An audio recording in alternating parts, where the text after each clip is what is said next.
السلام عليكم ورحمة الله وبركاته. soo dhawaada saaxiibaya baryahan ismaynaan maqal mashquulka oo iska badan awgi fiidiyogeena maanta waxaynu kaga hadli doonaa meel ka mid ah meelaha caalamka loo dalxiis tago waliba kuwa ugu qaalisan waa jasiiradda Maldives oo ka kooban 1190 jasiiradood oo isku dhow kuna yaala Indian Ocean-ka kuwaas oo 185 jasiiradood oo ka mid ah loo isticmaalo deganaansho ahaan ama la dego halka inta kalena loo isticmaalo dalxiis ahaan iyo beero.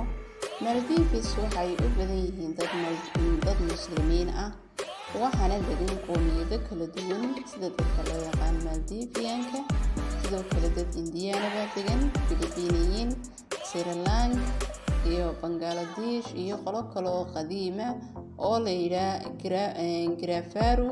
dadkan Girafaru waxay degan yihiin jasiiradda Girafaru oo isla Maldives ka mid ah waxaana la yiraahdaa asal ahaan waa dadkii loogu yimid Maldiveska.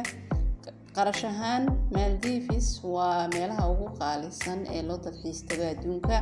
ugu yaraan maalinkii qofka waxa ku baxa $250 aanay ku jirin hoteelka uu seexanayo. waxaa soo booqda sanad kasta in ka badan 1 milyan oo qof.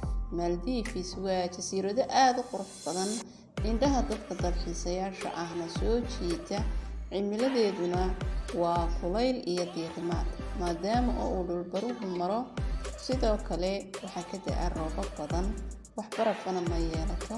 bilaha Maarch iyo Abriil ayaa la sheegaa in heerkulkeedu uu aad u sareeyo maadaama uu maro dhul baruhu.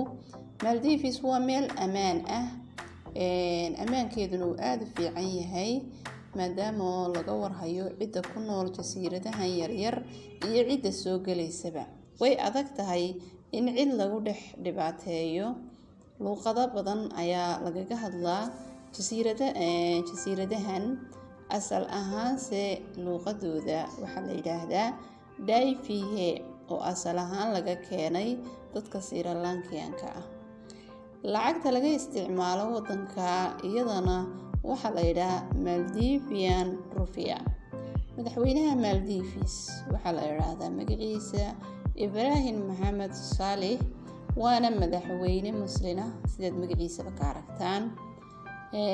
haddaba daawade meelo badan oo sida Maldives loo dalxiis tago dunida ayaan horey idin la wadaagnay sida Taj Mahal iyo Eiffel Tower.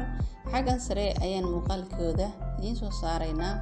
nala soo daawo haddaadan hore u daawan. haddaad hore u daawatayna waa daawatayba.